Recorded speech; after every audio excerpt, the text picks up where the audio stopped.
they are RMCing an RMC. How epic. So, yep, you heard that right. Chances are, if you're following this, you will already know, because this video will come out really late.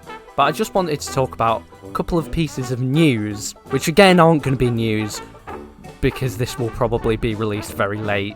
But anyway, I've got 3 good things that are happening in 2020. Like, this can't be real. Now, the first of these things is the fact that they are RMCing an RMC. So near the beginning of the decade, Rocky Mountain Construction managed to make a name for themselves by turning old wooden roller coasters into amazing hybrid roller coasters that are some of the best roller coasters we've ever seen. Since then, they've expanded into wooden coasters and all-steel single rail coasters, and in 2016 they built the world's first wooden launched roller coaster, and that was Lightning Rod.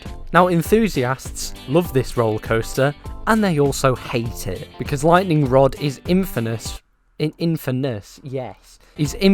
being one of the most unreliable coasters of the modern day. Now, instead of RMCing an old wooden coaster, as we phrase it, this was a ground up wooden coaster, with its marketing trick being it's the first wooden coaster with a launch. RMC hadn't made launches before, so they decided to outsource the LSM launch system. And although the ride had other problems, this tended to be the most problematic part of the ride. And boy, it had lots of problems. It was scheduled to open on the 15th of March. That didn't happen. It opened on the 13th of June. And did it stay open after that? No. It was on and off, operating some days, not operating others, having lots of maintenance, and it wasn't working, mainly because the launch system was just bad. And because of this, it was closed for long periods of time, and by long periods of time, I'm talking months without it being open. And even when it was open, it was very unreliable. And this went on for a few years. They did some strange things, like getting rid of the front zero car that doesn't have any riders, and then putting a smaller version of it on, because that's definitely gonna help.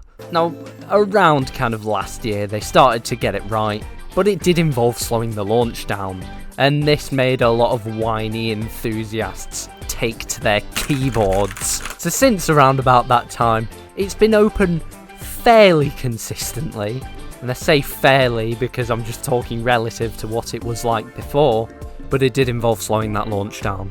Now, this might have been a bit late, because as I said, it's not just the launch that caused problems. The tracks had potholes. I think they've done a bit of retracking on it and that kind of thing. And potholes on a roller coaster track, well, that's not great. So about a month ago, they placed a sign outside it that reads, "Lightning Rod is closed for the balance of 2020 as it receives an upgrade from the manufacturer Rocky Mountain Construction. In 2021, lightning strikes twice." Ooh, suspense. Now, given the rocky history, see what I did?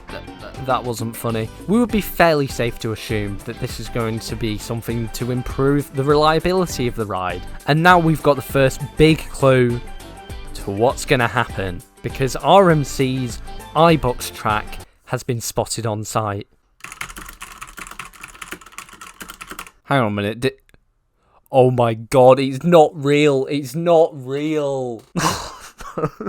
Oh god. Okay, fake news. So they didn't actually find iBox track on site, which kind of makes this video a bit pointless. Oh god, this is gonna look like so much clickbait.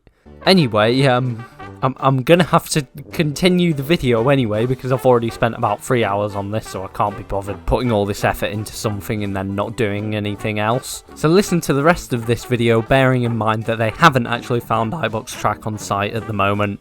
So this is basically just a redundant piece of news that I'm talking about over a month later. Please don't click off the video. Anyway, so given that that isn't happening, the main benefit of the work they are actually doing on it, which looks like it's going to be done by Premier Rides on the launch system, is that hopefully because of this, It might mean that they can run the ride at the old speed that was a lot faster. If it is an issue with the track, then this won't make the difference to that. But yeah, I was going to talk about the iBox track and whether they'd maybe put a slight layout change in somewhere, but yeah, no.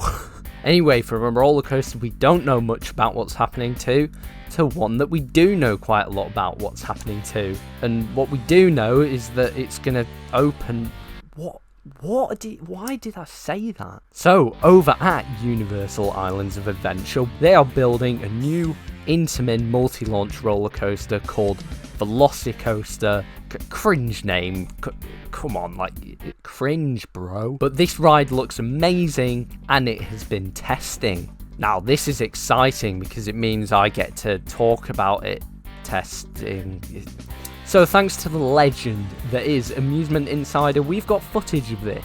And the main thing I'm going to note here is that the trains don't look disgusting in real life. They look quite nice. That's not really the main thing. The main thing is how it's running. Given that this ride is in testing and is therefore probably running quite slow, there are some parts of this ride that are being taken pretty fast. Especially one of the off-axis hills in the back row looks really cool, as well as the zero-G stall and the really satisfying barrel roll over the water. Now there are some elements that did look a little bit slow, but as I said, this is in testing. But although some of the bits are going slow, having a train go through it really does highlight how on some of the transitions they've tried their best to make sure they have lots of airtime, which is very cool. Shout out to Amusement Insider for having footage of it, yeah. The final piece of news that I'm going to chuck into this video to make it look like I've actually put a coherent video together is the news that apparently the Iron Gwazi POV is coming soon. Why should you care? You should care because it's cool. They tweeted, "On the bright side, with everything that's going on this week, it's been 5 whole days since someone's asked us for the Iron Gwazi POV. People have spoken. It's coming. Soon." Now, me being an absolute RMC hype beast, I am very excited to see this, because the first RMC POVs are always great to watch. The one we got from Zadra was just insane, and they're all mounted POVs, which I like because I think it really lets you see how forceful the ride is. And you can tell this one is a mounted POV because of the screenshot that they've sent and the position of the camera. Now I'm excited for this POV because it should be mounted in the same place as they mount all the other RMC POVs, which means that you should be able to somewhat fairly compare it to the existing RMCs. Now I do say somewhat because like this is POVs, so we're not going to get an accurate judgment of the ride, but mainly this lets us see if RMC have managed to make an even better ride this year. I do think it will be on a very similar standard to Zadra though, because apparently they were designed pretty much at the same time, or maybe even Iron Gwazi was designed before Zadra, but they are very similar, so I think it will be interesting to compare, and I might make a video on that. Whether it's comparing it to Zadra or not, I don't know, but I do like talking about new RMC POVs, so hopefully that's something I will do. So that's it. That's what you're getting. You clicked on this video for that title about them RMCing an RMC. That didn't happen. I have just wasted quite a lot of your time that you will never get back. So for that epicness, subscribe. At least I uploaded.